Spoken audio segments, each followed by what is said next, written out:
Assalamualaikum warahmatullahi wabarakatuh. Perkenalkan, nama saya Farel Ahmad.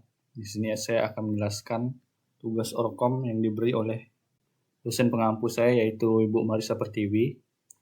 Nah, di sini tugasnya itu jelaskan mengenai konversi floating point ke biner dan sebaliknya.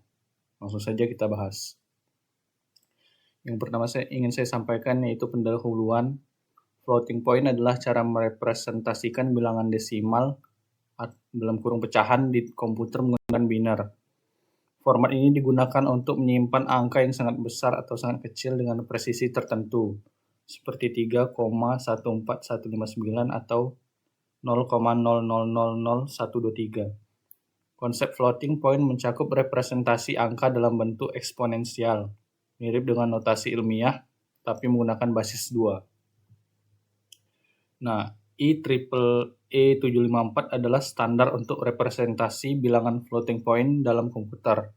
Standar ini mendefinisikan format untuk menyimpan bilangan floating point dalam bentuk biner, termasuk cara untuk menangani angka positif dan negatif, serta angka 0 dan tak terhingga. Berikut adalah penjelasan tentang format IEEE 754, termasuk cara konversi dari bilangan desimal ke format ini dan sebaliknya. Nah, format untuk IEEE 754 ada beberapa format dalam standar, tapi yang paling umum adalah single precision dalam kurung 32 bit. Nah, yang pertama itu 1 bit untuk tanda sign, yang kedua 8 bit untuk eksponen, dan yang ketiga 23 bit untuk mantissa dalam kurung fraction. Nah, yang kedua ada double precision atau 64 bit. 1 bit untuk tanda sign, 11 bit untuk eksponen, 52 bit untuk mantissa. Struktur bilangan floating point mencakup yang pertama yaitu tanda S, 0 untuk positif, 1 untuk negatif. Eksponen disimpan dalam bentuk bias. Untuk single precision bias adalah 127, untuk double precision bias adalah 1023. Mantissa merupakan bagian pecahan dari bilangan yang dinormalisasi. Nah, di sini konversi floating point ke biner. Mari kita ambil contoh bilangan desimal 13,625 dan konversikan ke format biner IEEE 754 single precision. Nah, langkah-langkahnya yang pertama itu pisahkan bagian bulat dan pecahan. Di sini bagian bulatnya 13 dan bagian pecahannya 0,625. Lalu yang kedua kita konversikan ke biner. Bagian bulat 13 ke biner yaitu 1101 dan bagian pecahan 0,625 ke biner 0,101. Lalu setelah kita gabungkan hasilnya 1101.101. Lalu yang langkah-langkah ketiga kita normalisasi. Normalisasi biner 1.101.101 dikalikan 2 akar 3. Lalu kita tentukan tanda S-nya. Karena 13.625 positif, jadi S-nya sama dengan 0. Lalu yang kelima kita hitung eksponennya. Eksponen yang disimpan sama dengan eksponen ditambah bias. Jadi sama dengan 3 tambah 127 sama dengan 130.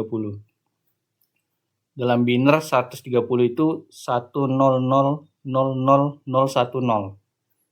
Lalu langkah yang keenam kita hitung mantisanya. Ambil bagian setelah titik desimal dari mantissa 101101 dalam kurung tambahkan 0 di belakang untuk memenuhi 23 bit. Nah, lalu kita gabungkan semua bagian. Hasilnya itu ini, sangat panjang sekali. Kita lanjutkan saja. Lalu selanjutnya yaitu konversi biner ke floating point. Untuk mengonversi kembali dari format IEEE 754 ke desimal, kita lakukan langkah-langkah berikut. Yang pertama itu kita pisahkan bagian. Misalkan kita memiliki representasi biner seperti ini, lalu tanda S sama dengan 0, eksponen sama dengan 10000010 dan matisannya ini lalu kita hitung tandanya. Tanda sama dengan 1 jika S sama dengan 1 dan jika S sama dengan 0. Di sini S sama dengan 0, jadi tanda sama dengan positif. Yang ketiga kita hitung eksponennya. Konversi biner ke desimal. Nah, di sini hasilnya 130. Lalu eksponen yang sebenarnya E dikurang bias. Nah, jadi di sini 130 dikurang 127 jadi sama dengan 3. Lalu kita hitung mantisa. Mantisanya di sini sama dengan 1 tambah ya ini dalam biner. Lalu kita hitung nilai mantisanya. Lalu kita gabungkan hasil. Nah, nilai akhir sama dengan mantisa dikali 2 akar eksponen. Jadi sama dengan 1,625 dikali 2 akar 3. Lalu kurang lebih 1,625 dikali 8. Hasilnya 13,625. Nah, di sini kita membahas keunggulan dari floating point. Yang pertama yaitu rentang lebar, bisa menyimpan angka dari yang sangat besar hingga sangat kecil. Yang kedua, efisiensi penyimpanan. Dibandingkan dengan representasi desimal biasa, floating point lebih hemat ruang. Dan yang ketiga, presisi yang dapat dikontrol, memungkinkan trade-off antara presisi dan rentang representasi. Kekurangannya yang pertama, kesalahan pembulatan. Tidak semua angka pecahan dapat direpresentasikan secara presisi dalam biner. Dalam kurung, misalnya 0,1 dalam desimal tidak dapat direpresentasikan dengan tepat di biner. Yang kedua yaitu underflow dan overflow. Bilangan yang terlalu kecil dalam kurung underflow atau terlalu besar dalam kurung overflow mungkin tidak bisa direpresentasikan. Yang ketiga, kompleksitas operasi. Operasi matematika dengan floating point lebih lambat dibandingkan dengan bilangan bulat karena membutuhkan lebih banyak komputasi. Kesimpulan, mengapa floating point dibutuhkan? Yang pertama yaitu untuk menangani angka dengan rentang yang sangat besar. Dalam kurung, misalnya jarak antar bintang dan rentang yang sangat kecil.